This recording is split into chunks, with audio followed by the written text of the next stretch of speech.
요한복음 2장 23절로 25절 우리 세 절 말씀 우리 한 목소리로 함께 봉독하시겠습니다. 6월절에 예수께서 예루살렘에 계시니 많은 사람이 그의 행하시는 표적을 보고 그의 이름을 믿었으나 예수는 그의 몸을 그들에게 의탁하지 아니하셨으니 이는 친히 모든 사람을 아심이요 또 사람에 대하여 누구의 증언도 받으실 필요가 없었으니 이는 그가 친히 사람의 속에 있는 것을 아셨음이니라. 아멘. 주님은 기억하고 알고 계십니다. 주님은 기억하고 알고 계십니다 라는 제목으로 하나님 은혜 나누겠습니다. 몇 번 말씀드린 적이 있는데 또 말씀을 준비하면서 다시 떠올랐습니다. 신학대학원 시절 친한 친구에게 돈 10,000원을 빌렸습니다. 당시 교육전도사 사례비가 40만 원에서 60만 원이었으니까 신학대학원생에게 10,000원은 적지 않은 돈이었습니다. 빌리고 나서는 제가 곧 갚아주리라 굳게 마음은 먹었지만 금방 잊어버렸습니다. 약 한 3개월 이상이 흘렀습니다.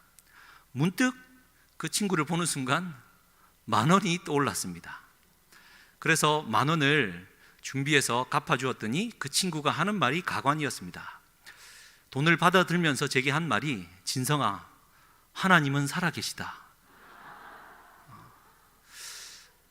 몇 번 말씀드리지만 그 말에 저도 굉장히 충격적이었습니다. 야, 돈 10,000원하고 하나님 살아계신 게 뭐가 그리 연관이 있다고. 그 친구는 친구에게 돈 갚으라 말 못하고 기도하고 기다리고 있었던 겁니다. 그래서 하나님께서 그 친구를 통해 제게 가르쳐 주신 큰 2가지 교훈, 아직도 마음속에 아로새기고 있는 게 있습니다. 첫 번째는 빚진 은혜는 결코 잊어서는 안 된다. 빚진 은혜는 결코 잊어서는 안 된다. 그리고 2번째는 내게 빚진 자에 대하여 내가 할 수 있는 것은 독촉이 아니라 기도뿐이다. 그런 것 같습니다. 우리는 기억해야 되는 것은 너무 쉽게 잊어버리고 또 굳이 기록할 필요도 없는 것들은 막 기를 쓰고 기억하는 우리 아니겠습니까? 하나님의 사랑과 그분의 은혜에 대해서도 마찬가지인 것 같습니다. 우리는 하나님의 사랑과 그분의 은혜를 너무 쉽게 잊어버립니다. 기억하지 않으려 하지요. 일방적인 사랑을 가리키는 말은 2가지가 있습니다. 첫 번째가 짝사랑이고 2번째가 외사랑이지요. 짝사랑은 내가 상대방을 사랑한다라는 사실을 고백하지도 못했기에 그 사람이 알지 못하는 사랑입니다. 그렇기 때문에 더욱 가슴이 시린 사랑이지요. 반면에 외사랑은 내가 상대방을 사랑하고 있다는 사실을 알게 되었습니다. 고백을 했거나 다른 길을 통하여 알게 되었지만 사랑을 받는 사람에게 의해서 사랑의 화답을 받지 못한 사랑을 외사랑이라고 하는 겁니다. 더 가슴 아픈 사랑이겠지요. 뭐 어찌되었건 짝사랑이든 외사랑이든 가슴이 시리고 아픈 사랑인 건 분명합니다. 아시는 대로 하나님의 눈먼 짝사랑은 이스라엘을 향해 시작되었습니다. 하나님은 끊임없이 이스라엘 백성들에게 자기의 사랑을 표현했습니다. 하나님의 사람을 보내어서 하나님께서 함께 하신다라고 말씀하기도 하고 때로는 준엄한 경고의 메시지를 보내면서 그 애끓는 사랑을 표현했습니다. 하나님의 짝사랑이었죠. 그러다가 이스라엘 백성들이 어느 날 하나님이 나를 사랑하신다라는 사실을 문득 깨달았습니다. 그런데 이스라엘 백성들은 그 하나님의 사랑에 같은 사랑으로 화답하지 않고 제 길을 가버린 겁니다. 하나님의 짝사랑은 가슴 시리고 아픈 외사랑으로 전락하고 말았습니다. 이스라엘 백성들이 그러다가 결국 하나님의 사랑도 잊어버리고 하나님의 존재 자체도 잊어버렸습니다. 영적 치매에 빠진 것입니다. 사랑하는 성도님들, 어느 날 문득 나와 항상 함께 하던 사람이 치매라는 병에 걸려서 당신이 누구냐라고 말을 하면 여러분 어떠시겠습니까? 한 성도님의 말에 가슴이 좀 저릿했는데요. 어느 날 어머니가 치매에 걸려 있어서 자식들이 와서 또 뭐 상태가 좋을 때는 알아보다가 상태가 안 좋으면 또 치매가 또 심해지고, 하룻밤을 같이 있었는데 전날은 상태가 좋아서 알아봤는데 그 다음날 어머니가 아들에게 아저씨는 누군데 우리 집에 계속 있느냐고, 그 말을 들었을 그 순간에는 좀 그렇다 웃어 넘길 수도 있었지만, 사랑하는 성도님들, 내 부모가, 저의 부모님이, 제 엄마가 어느 날 나를 못 알아본다면 저는 미쳐버릴 것 같습니다.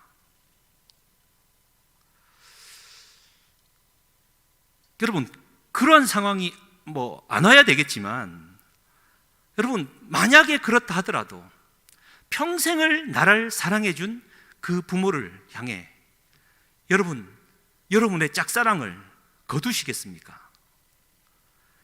그럼에도 불구하고 끝까지 비록 나를 기억하지 못하고 내가 당신을 사랑하고 있다는 사실을 알지 못해도 내가 어머니를 향한 그 사랑은 거둘 수가 없을 것 같습니다. 하나님의 사랑도 마찬가지였습니다. 우리는 하나님의 사랑을 쉽게 잊어버리고 그분의 은혜를 잊어버리고 심지어 하나님의 존재조차 망각해버리는 영적 치매에 빠져 있었지만, 나를 향한 그분의 짝사랑은 결코 거두어들이지 않으셨다라는 것입니다. 그래서 끊임없이 내가 너를 사랑한다라고, 너는 내 사랑 안에 있는 내 자녀라고 말씀하시면서 우리로 하여금 기억을 되새겨주는 것이 오늘 우리에게 주어진 하나님의 말씀 성경이고 그분의 사랑의 편지입니다. 성경에 이렇게 기록되지요. 여러분, 출애굽기 2장 23절로 25절 말씀입니다. 23절은 이렇게 기록되어져 있습니다. 여러 해 후에 애굽 왕은 죽었고 이스라엘 자손은 고된 노동으로 말미암아 탄식하며 부르짖으니 그 고된 노동으로 말미암아 부르짖는 소리가 하나님께 상달된지라. 아시는 대로 애굽 땅에 들어간 지 400년이 흐르는 동안 하나님은 마치 침묵하시고 없는 듯한 상황이었습니다. 그때 고된 노동으로 이스라엘 백성들이 탄식하며 부르짖으니까 그 소리가 하나님께 상달되었답니다. 무슨 뜻입니까? 400여 년 동안 하나님은 눈동자 떼지 아니하시고 끝까지 짝사랑하고 계셨다라는 뜻입니다. 24절과 25절이 잘 증명해 주고 있습니다. 이 말씀은 같이 한번 읽겠습니다. 하나님이 그들의 고통 소리를 들으시고 하나님이 아브라함과 이삭과 야곱에게 세운 그의 언약을 기억하사 하나님이 이스라엘 자손을 돌보셨고 하나님이 그들을 기억하셨더라. 아멘. 하나님은 결국 그분이 하셨던 언약, 그분이 주셨던 하나님의 말씀을 기억하고 계셨고 하나님이 그들을 기억했다라고, 이스라엘 백성들을 기억했다라고. 단순한 말이 아니라 나는 비록 영적 치매에 걸려서 하나님인지 긴지 아닌지 사리분간 못하고 내 길로 살았던 욕망의 자녀였지만 하나님은 그런 나를 잊지 않고 기억해 주시고 때가 될 때까지 나를 사랑하고 계셨고 내가 그 사랑을 깨우치며 주님께 돌아서기까지 그분은 애끓는 사랑으로 나를 여전히 짝사랑, 외사랑해주고 계셨다라는 뜻입니다. 그래서 이스라엘 백성들을 하나님께서 출애굽시키시죠. 그리고는 광야에 데려다 두고는 모세를 통하여 시내산 언약을 체결합니다. 십계명 돌판에다가 하나님의 말씀을 새겨놓고 언약을 체결합니다. 그러면 쌍방간에 계약이 체결되었으니까 하나님은 하나님대로의 신실함으로 그 약속을 지키고, 이스라엘 백성들은 하나님께 대하여 그 약속을 지켜가면 되는데 말입니다, 이 이스라엘 백성들이 또 계약을 깨고 자기 길로 가버린 겁니다. 다른 얘기 쭉 할 수 있지만 오랜 세월이 흘러 이스라엘 백성들은 결국 바벨론의 포로로 끌려가고 나라가 멸망당하고 하나님의 성전, 성소와 지성소가 이방인들에게 무참히 짓밟히는 일이 벌어졌지요. 그때 예레미야를 통하여 우리 하나님의 짝사랑은 다시 우리로 하여금 우리에게 사랑 고백을 하십니다. 예레미야 31장 31절로 34절, 참 중요한 말씀이지요. 여호와의 말씀이니라. 보라, 날이 이르리니 내가 이스라엘 집과 유다 집에 새 언약을 맺을 것이다 라고. 여러분, 이게 우리 하나님이십니다. 약속 한번 안 지키고 계약을 파기한 사람을 뭘 믿고 다시 새 언약을 체결합니까? 신용불량자가 된 사람에게 뭘 믿고 돈을 빌려줍니까? 그런데 우리 하나님의 사랑은, 그 눈먼 사랑은 새 언약으로 우리에게 다가와 주셨습니다.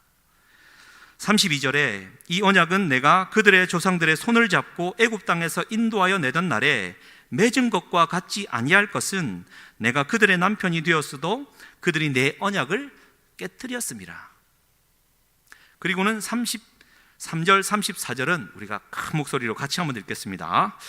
그러나 그날 후에 내가 이스라엘 집과 맺을 언약은 이러하니 곧 내가 나의 법을 그들의 속에 두며 그들의 마음에 기록하여 나는 그들의 하나님이 되고 그들은 내 백성이 될 것이라. 여호와의 말씀이니라.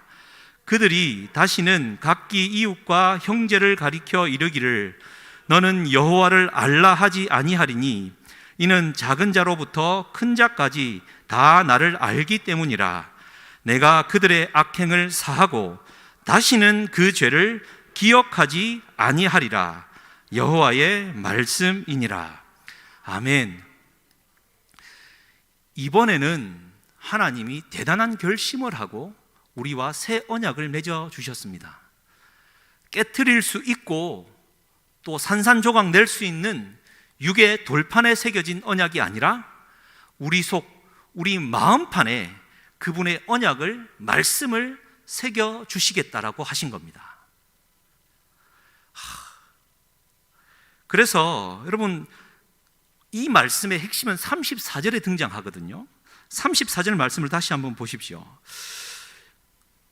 우리의 마음판에 새겨놓은 하나님의 말씀이 어떻게 또 이루어지냐면, 그래서 하는 말이 다시는 각기 이웃과 형제를 가리켜 너는 여호와를 알라 하지 아니하리니. 그러니까 마음판에 하나님의 말씀을 새겨주시니까 어린 아이부터 어른까지 하나님을 알아야 돼, 하나님을 더 연구하고 이해해야 돼 라고 가르치거나 할 필요가 없게 되었다라고 말하고 있는 겁니다. 여러분, 얼마나 감사한 일입니까? 무엇보다 작은 자부터 큰 자까지 다 나를 알기 때문에, 하나님을 알게 되면 우리 하나님은 그 큰 사랑으로 말미암아 악행을 사해 주시고 다시는 우리의 죄를 기억하지 아니하시겠다라고. 정말 우리 하나님 멋지신 분 아닙니까?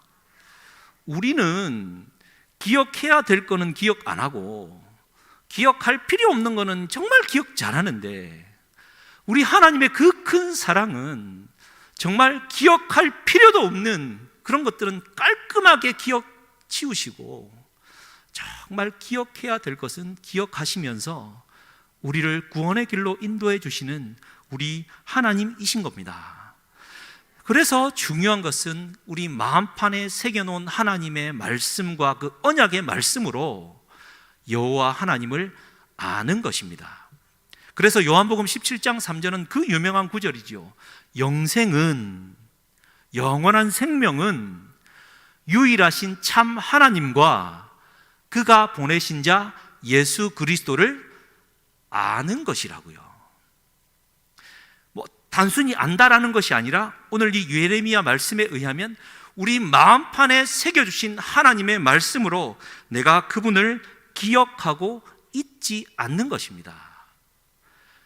그래서 우리는 죄의 유혹과 그 달콤함의 기억들은 깨끗하게 지워내고 하나님 아버지의 말씀의 그 능력과 그 달콤함을 꼭 기억하는 저와 우리 모두가 되어야 될 줄 믿습니다. 그런데 이제 이놈의 인간의 우리 마음이 말이죠, 죄의 그 달콤함과 유혹이 이 기억에서 안 사라진다라는 말이죠. 오히려 하나님께서 내게 베풀어 주신 은혜와 그 능력은 잠깐 경험하고 기억이 가물가물. 이게 우리의 실상 아니겠습니까? 그래서 여러분, 요한복음을 보면서 나다나엘에게 그 속에 간사함이 없다라고 말하지 않습니까? 그 간사함이라고 하는 것은 어떤 면에서는 마음 안에 죄의 그 유혹과 달콤함을 기억에서 지워내고 하나님의 말씀의 그 달콤함을 끝까지 간직하는 것이 간사함이 없는 마음이다 라고 우리는 정리할 수 있을 것 같습니다. 할렐루야.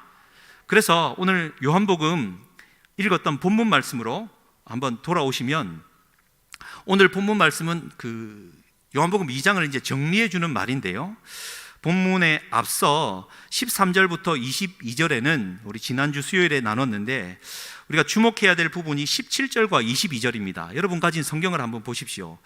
뭐라고 말하고 있냐면, 제자들이 성경 말씀에 주의 전을 사모하는 열심히 나를 삼키리라 한 것을 기억하더라. 그리고 22절에 죽은 자 가운데서 살아나신 후에야 제자들이 이 말씀하신 것을 기억하고 성경과 예수께서 하신 말씀을 믿었더라 말하고 있습니다. 참 중요한 맥락입니다. 우리 기독교는 여러분 기억의 종교입니다. 끊임없이 되새기는 진리의 종교인데, 지금 이 제자들이 예수님이 행하신 표적과 성전 정화 사건을 보면서 하나님의 말씀을 기억해낸 겁니다. 여러분, 이게 얼마나 대단한 일이냐면, 오늘 여러분 지금 여러분 요엘서 3장 이렇게 몇 절을 찾아보십시오 하면 금방 찾지 않습니까? 그런데 이 당시에 구약의 율법 토라는 두루마리로 되어 있어 가지고요, 이렇게 몇 장 몇 장 넘기는 게 아니라 좀 더 끝까지 돌려야 됩니다. 큰 긴 뭉치를 찾아가지고 돌려가면서 말씀을 찾아야 돼요. 장절이 구분된 것이 아니라, 모음이 있는 것이 아니라 자음으로만 기록되어진 말씀의 구분도 없습니다. 그럼 그런 상황 속에서 예수님의 이 사건을 보면서 하나님의 말씀을 기억해냈다?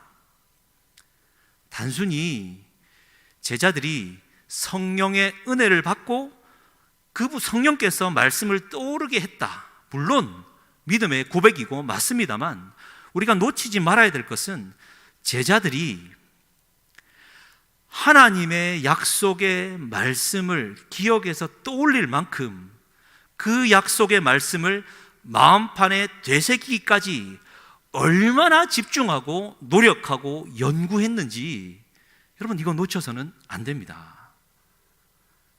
하나님은 분명히 우리 마음속에 새 언약을 체결하시면서 마음판에 말씀을 새겨주시겠다라고 말씀하셨는데, 사랑하는 성도님들, 지금 내 마음 안에 하나님의 말씀이 새겨져 있으십니까?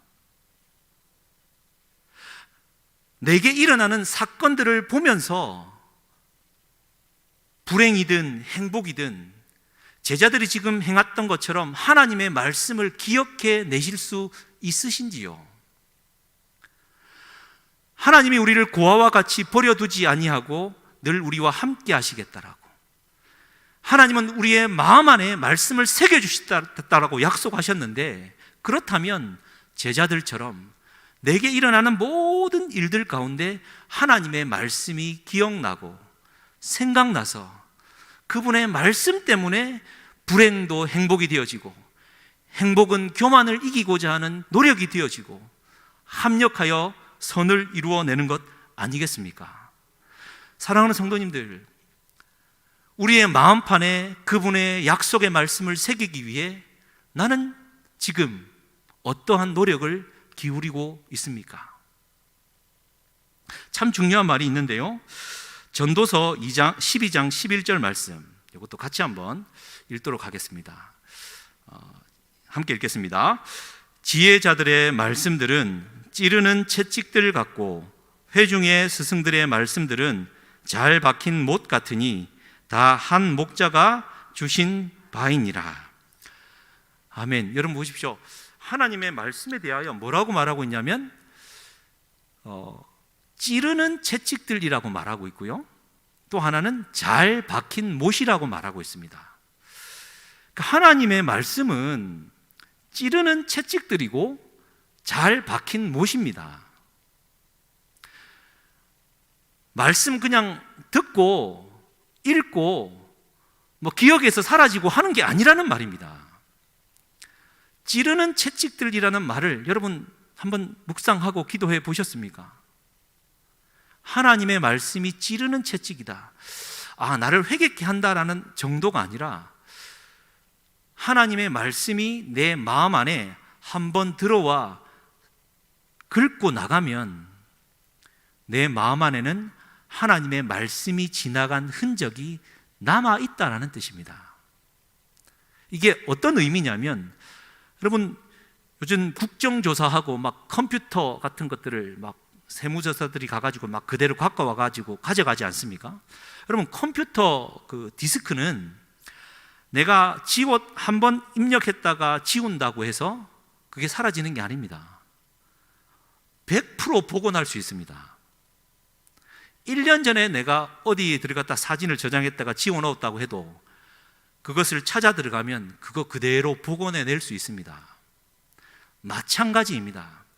하나님의 말씀이 찌르는 채찍이 되었다라는 뜻은 그분의 말씀이 내 마음 안에 역사하였고, 그분의 말씀의 능력과 맛을 내가 체험하였던 것은 내가 함부로 잊어버리거나 기억에서 지울 수 있는 게 아니다라는 뜻입니다. 뿐만 아니라 잘 박힌 못입니다. 하나님의 말씀이 한번 박혀 있으면 뽑아낼 수 없다라는 뜻입니다. 사랑하는 성도님들, 우리가 신앙생활을 한다라는 거 이거 그냥 하는 게 아닙니다. 하나님 말씀 몇 독 한다, 이게 그냥 하는 일이 아닙니다. 그분이 새 언약을 체결하시면서 이제 그 말씀 돌판에 새기지 않고 마음판에 새겨줄 거야. 그 말은 이 말씀을 통하여서 하나님이 살아 역사하시겠다라는 뜻입니다. 그러면 내가 이 말씀을 읽고 또 읽고, 하나님이 내게 지금 현재 이 자리에서 내게 주시는 말씀을 내 마음판에 찌르는 채찍으로 지나가게 하고 잘 박힌 못이 되게 하여서 그분의 말씀을 잊어버리지 않도록 꼭 기억하도록 우리가 노력하며 살아가는 것이 신앙생활이다라는 것이죠. 할렐루야. 저도 지난 그 4월 4일 부활주일 때 담임 목사님을 통해 주신 메시지 중에 그 돌문, 가난의 돌문, 질병의 돌문, 고통과 외로움과 그 어려운 그 돌문이 예수의 부활로 굴러갔습니다 라는 이 선포에 아멘 하였고, 제 마음도 가슴이 뛰고 감동되었습니다. 아니나 다를까 우리 교회 성도님들 중에 한 분도 정말 힘들고 괴롭고 어려운데 딱 그 한 말씀, 당신에게 있는 가난과 그 고통의 돌문이 예수의 부활로 굴러갔습니다. 그 한 말씀 때문에, 그러니까 그 말씀을 듣기 전과 후의 삶은 완전히 달랐다라는 것이죠. 할렐루야. 하나님의 말씀은 그런 것 같습니다. 우리 주님이 말씀하신 것처럼 사람이 떡으로만 사는 게 아니라 하나님의 입에서 나오는 그분의 말씀으로 사는 것입니다. 산의 진미를 먹는다고 해서 내 마음이 행복해지는 게 아니지 않습니까? 이제 곧 나오겠지만 요한복음 4장에는 사마리아 여인을 만나죠. 제자들이 먹을 것을 구하려고 시장에 들어갔고 예수님만 사마리아 여인과 만나 대면합니다. 이런저런 대화 끝에 이제 은혜를 받고 사마리아 여인은 전도하러 들어가고 제자들은 먹을 것을 구해와서 랍비여 잡수소서라고 음식을 내미니까 예수님이 하신 말씀 있죠. 나는 너희가 알지 못하는 양식이 있다. 제자들이 반응합니다. 누가 뭘 갖다 줬나?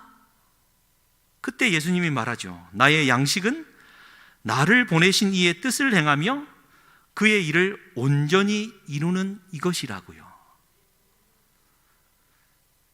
하나님의 뜻을 알고 그분의 일을 온전히 이루는 것이 내 양식이라고. 사람은, 사랑하는 성도님들, 우리는 하나님의 말씀으로 살아납니다. 우리 마음 안에 새겨놓은 그분의 약속의 말씀으로 오늘 나는 살아갈 수 있습니다. 다른 것에 마음 빼앗기지 않고 그분의 약속 붙들고 그분의 말씀을 내 마음판에 오늘도 아로새기고자 말씀을 읽고 또 읽고 그분의 참 말씀의 그 묘미를, 진미를 깨달아 알아가는 저와 우리가 될 수 있기를 주님의 이름으로 간절히 축복합니다. 23절 말씀으로 한번 와 보십시오. 이제 2장 말씀을 마무리하면서 이렇게 성경은 기록해 주고 있습니다. 6월절에 예수께서 예루살렘에 계시니 많은 사람이 그의 행하시는 표적을 보고 그의 이름을 믿었으나 말하고 있습니다. 믿었으나로 끝나고 있다는 사실에 주목해야 합니다. 사람들은 예수님이 행하시는 표적과 기적을 따랐습니다. 그것을 믿고자 노력했고 예수를 왕으로 삼고자 따라다녔다라는 것이죠. 그렇지만 그의 표적을 보고 그의 이름을 믿었으나 라고 기록을 하고 있다는 뜻은 우리는 예수님의 표적을 믿고 따라가는 자들이 아니라 그분이 주시는 생명의 말씀을 먹고 살아가는 존재다라는 것을 가르쳐 주고 있습니다. 특별히 요한복음은 예수님이 행하신 표적과 기사가 얼마나 많았습니까? 그런데 딱 7가지만 표적을 기록해 주었습니다. 이유는 표적이 중요한 게 아니라 표적을 통해 우리에게 주시고자 하는 메시지, 그분이 구약에서 약속되어진 우리에게 영생을 주고 구원하실 메시아, 곧 그리스도 예수다라는 것을 가르쳐 주기 위함입니다. 오늘도 사랑하는 성도님들, 무엇보다 우리 주님이 내 삶에 역사해 주셔서 표적과 기사를 이루어 달라고 기도하실 뿐만 아니라 더불어 하나님, 내게 약속하신 하나님의 말씀을 주시사 하나님의 말씀을 따라 주의 뜻이 이루어지게 하여 주시고 내가 주님의 말씀을 사모하며 주의 말씀을 따라 살아가는 자가 되게 해 주옵소서라고 기도해야 될 줄 믿습니다. 여러분 보십시오.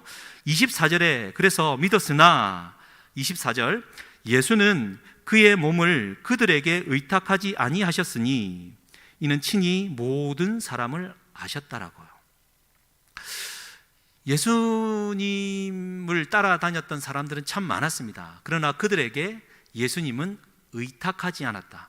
공동 번역본에 의하면 예수님은 사람들에게 마음을 주지 않았다라고 기록합니다. 예수님은 사람이 믿음의 대상이 아니라 사랑의 대상임을 알고 계셨습니다. 모든 사람을 알고 계셨습니다. 사랑하는 성도님들, 사람은 믿을 대상이 아닙니다. 아니라니까요. 긴가민가 하지 마십시오. 그래도 저 사람은 믿을 만한데 천만의 말씀입니다. 예수님은 아셨습니다. 이들이 표적을 보고 나를 따라오더라도 이내 내가 주는 하나님의 약속의 말씀을 던지면 그들의 마음밭은 이미 길가요, 돌밭이요, 가시밭이기 때문에 말씀에 걸려 떠날 것임을 아셨습니다.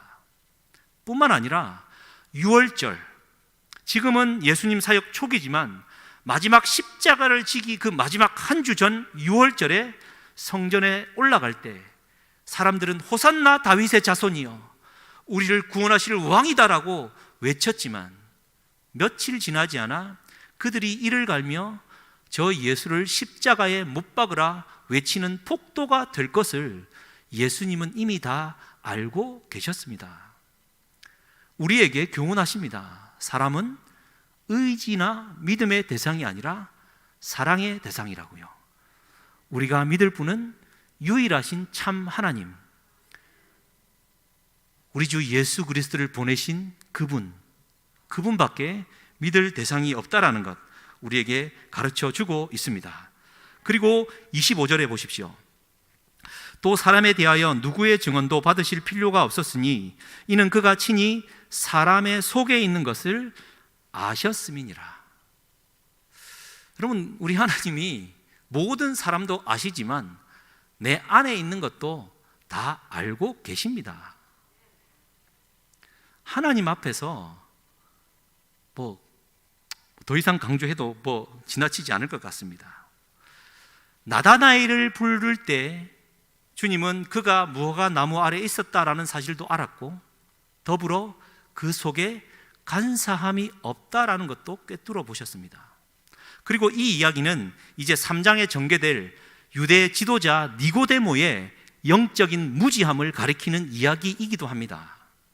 그분은 우리의 마음을 다 알고 계십니다.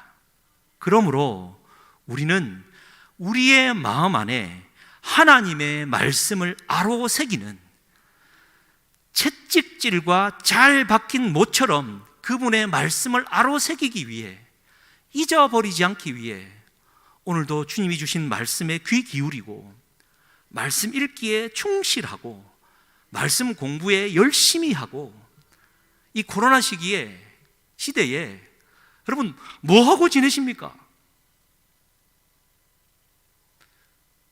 할렐루야. 도대체 궁금해 죽겠습니다.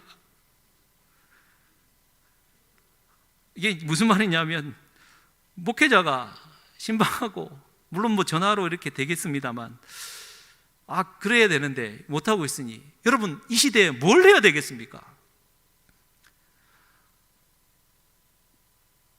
아무것도 못한다라고 막 비난만 하고 있어서 되겠습니까? 하나님이 꽉 막아버린 이 순간에 하나님은 나에게 무슨 말씀을 하고 계신가?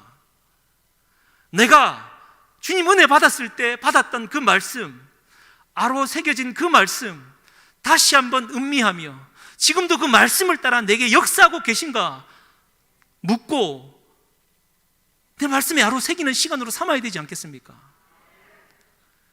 여러분, 신학교에서 강의하다 보니까 이런 말씀도 하나님의 성경계에 있었나라고 반응할 때가 있습니다.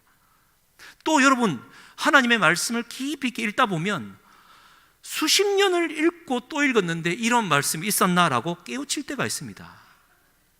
하나님이 하시는 일이고 마음판에 새겨주시는 일일 것입니다. 할렐루야. 이런 기회로 삼아내는 저와 우리가 될 수 있기를 다시 한번 주님의 이름으로 축복합니다. 하나님이 모든 것을 아시고 또 기억하신다라는 이 이야기를 가장 잘 증명해주는 성경의 한 인물이 솔로몬인 것 같습니다. 여러분, 솔로몬 여러분 아시죠? 솔로몬이 어떻게 태어났습니까? 그의 아버지 다윗은 성군이었지만 큰 죄악을 범하죠. 충신인 우리아의 아내를 범했고 그로 인해 불법의 아이가 생겨났습니다. 근데 이게 이 간교함, 간사함이 다윗의 마음에 자리 잡게 됩니다. 이 아이가 내 아이가 아님을 가리기 위해 우리아를 불러들이죠. 이것도 여의치 않자 그냥 충신을 전쟁터에 내몰아 죽여버립니다. 그리고는 마치 아무 일도 없었던 것처럼 그 여인을 자기 아내로 삼아 마치 아무런 간음이나 이런 불법이 없었던 것처럼 다 가리려 다윗은 그 간교함, 간사함을 행했습니다. 그러나 모든 사람을 아시고 속 마음까지 다 아시는 주님은 속일 수 없었죠. 나단 선지자가 와서 준엄하게 꾸짖자 그는 그제서야 하나님의 두려움을 알고 진심으로 회개하게 됩니다. 아시는 대로 얘기를 안 해도 되겠죠. 그리고는 이제 그 아이가 태어났고 그 아이가 시름시름 앓고 있다가 금시하며 기도했는데 아이는 결국 죽게 되어집니다. 그리고는 이제 슬픔에 잠겨 있는 다윗과 밧세바를 위로하고자 하나님이 다시 아이를 허락하는데 그가 솔로몬입니다. 사무엘하 12장에는 솔로몬이 태어나자 하나님이 나단 선지자를 통해서 그에게 특별한 이름을 하나 줍니다. 여디디야. 하나님의 약속의 말씀이었습니다. 솔로몬은 여디디야, 곧 하나님의 사랑을 입은 자. 여러분 이거 한번 생각해 보셨습니까? 솔로몬이 태어난 이후에 다윗 일가에서 일어난 변화를 여러분 한번 상상해 보셨습니까? 여러분 다윗 일가에 어떠한 일이 벌어졌습니까? 다윗의 첫째 아들 적통인 암논은 이복누이 다말을 어쨌든 거시기 해가지고 동생의 암살당해 죽습니다. 둘째 길르압은 안 나옵니다, 성경에. 아마 일찍 죽었던 것 같습니다. 셋째, 여러분 잘 아시는 압살롬. 이 압살롬은 이놈은 머리끝부터 정수리까지 흠이 하나도 없고 머리털 200근, 지혜, 대단.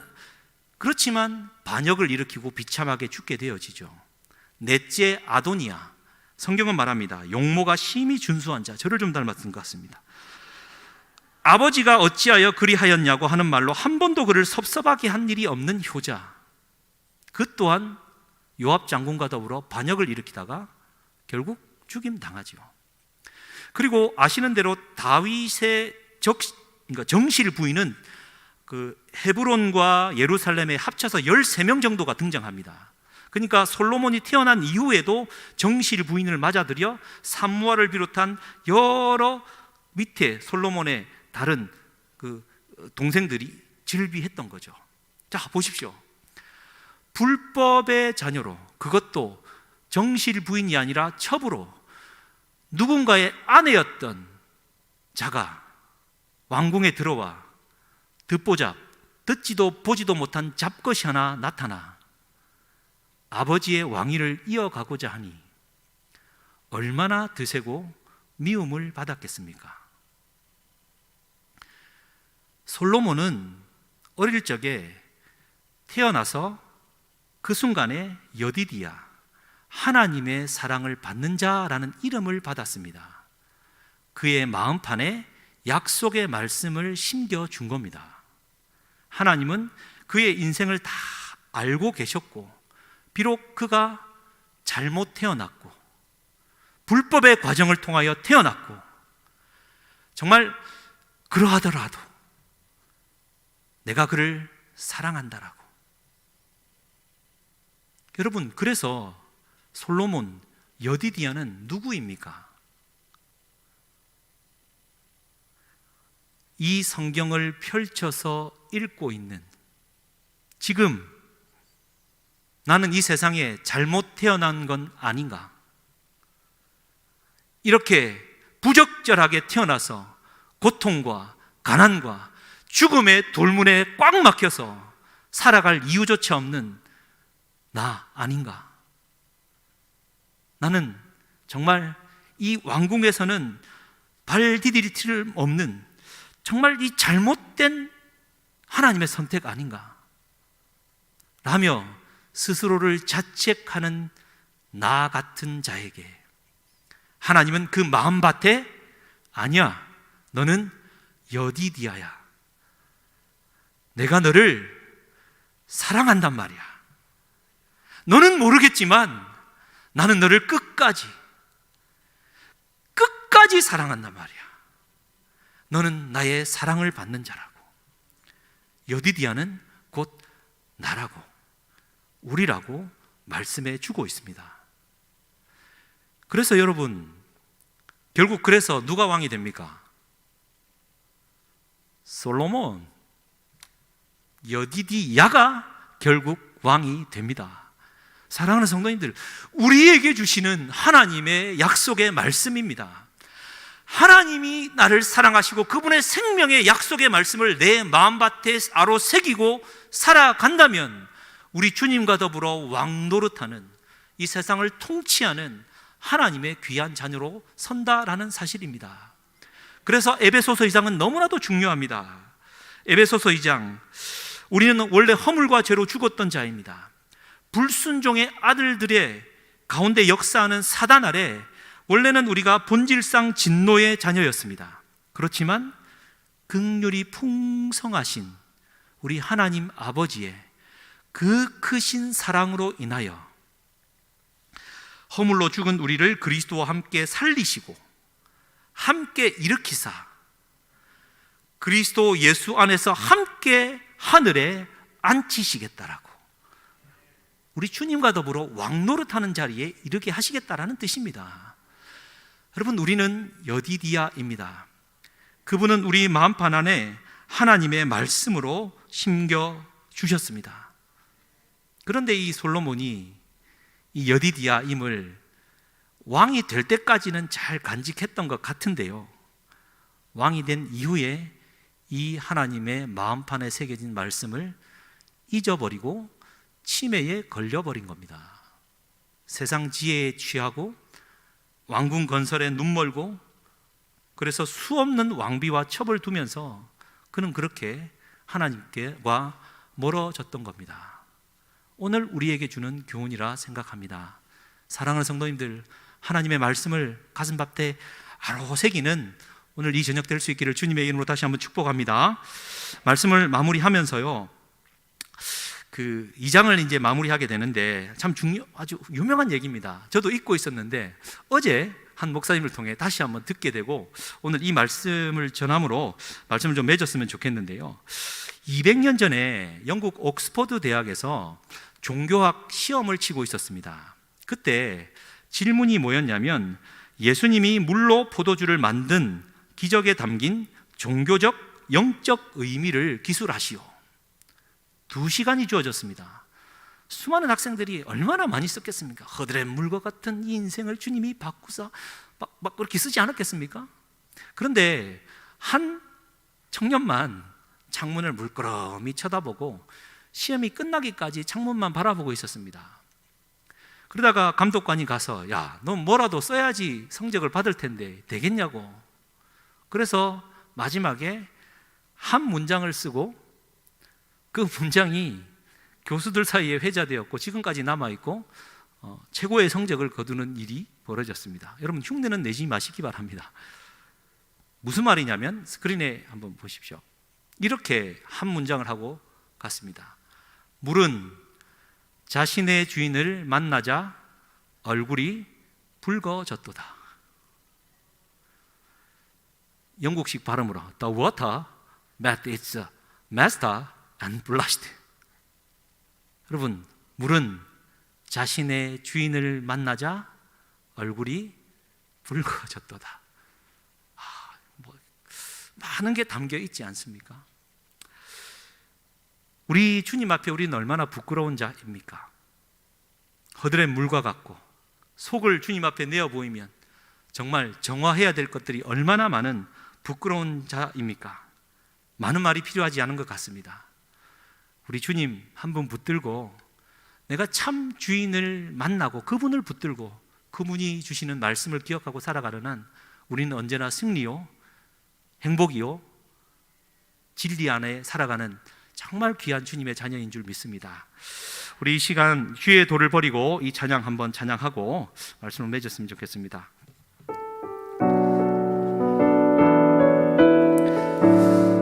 우리의 원래 상태입니다. 주의 도를 버리고 헛된 꿈을 쫓던 우리들, 거짓과 교만한 마음을 용서하여 주소서. 하나님의 긍휼로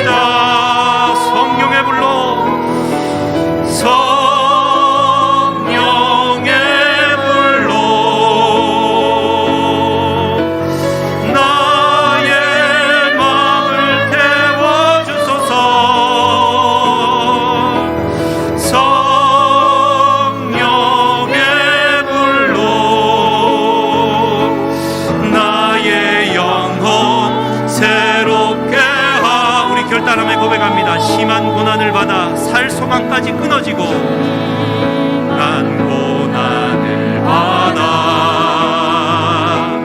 살 소망까지 끊어지고, 죽음과 같은 고통에서 주를 보게 하소서. 용서받을 수 없는 나를 위해, 용서받을 수 없는 나를 위해 십자가에 달리셨으니, 그 깊은 주 사랑에서 그 어느 누구도 끊을 수는 없으리. 아멘. 성령의 불로 내 마음을 태워주옵소서. 성령의 불로 나의 마음을 태워주소서. 성령의 불로 나의 영혼 새롭게. 아멘. 성령의 불로 이 마음을 태워주시고 하나님의 새 언약의 말씀으로 바로 새겨 주시옵소서. 하나님의 말씀이 아니고서는 내가 한순간도 살아있을 수 없습니다. 마음을 태워주소서. 성령의 불로 나의 영혼 새롭게. 마지막으로 고백합니다. 성령의 불로 나의 마음을 태우소서. 성령의 불로 나의 마음을 태워주소서. 성령의 불로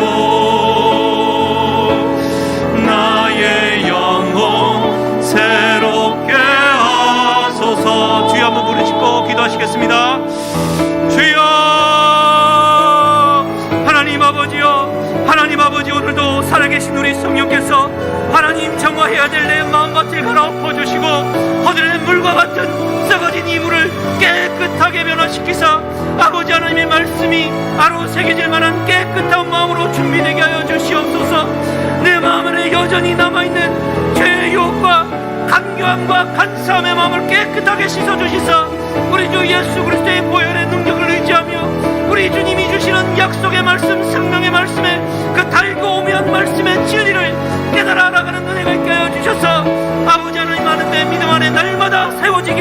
주시옵소서. 오늘 하루도 주님 앞에 정결한 마음으로 서게 하여 주시고 진리 안에 머물게 하여 주시고 마음밭에 새겨주신 하나님의 약속의 말씀을 붙들고 딴 마음 품지 않고 주님 한 분만을 바라보며 주님의 그 짝사랑 앞에 나도 주님을 사랑한다고, 내가 주님이 나를 사랑하는 그만큼 나도 주님을 사랑한다라고 사랑 고백하며 아름답고 행복한 삶을 살아갈 수 있도록 축복하여 주시옵소서. 하나님 감사합니다. 주여 역사하여 주시옵소서. 우리 한 가지 더 위에 기도하겠습니다. 주의 몸된 교회 성령으로 충만하게 하여 주셔서 간교한 마음은 사라지게 하여 주시고 주의 몸된 전이 아름답고 새롭게 일어나는 성령의 충만함을 더해달라고 7대 비전이 이루어지며 사랑하는 담임 목사님과 사모님 강건케 되어지고 성령으로 충만케 하시고 온 성도들 한 마음과 뜻이 되게 해달라고 주여 한번 부르짖고 기도하시겠습니다. 주여 하나님 아버지여 감사합니다. 하나님 아버지, 주님이 아니고서는 내가 한순간도 일어설 수 없고 주님의 약속의 말씀이 쥐어지지 않고서는 내가 한 발짝도 나아갈 수 없습니다. 아버지 하나님 도와주시옵소서. 주님의 은혜와 진리의 말씀만이 우리를 인도하여 주실 수 있고 성령의 충만함만이 우리가 하나님의 말씀에 깨달아지고 하나님의 말씀이 내 마음밭에 하루 새겨지는 역사가 있는 줄 믿사오니 성령께서 다시 한번 역사하여 주시고 식어졌던 내 사랑의 마음에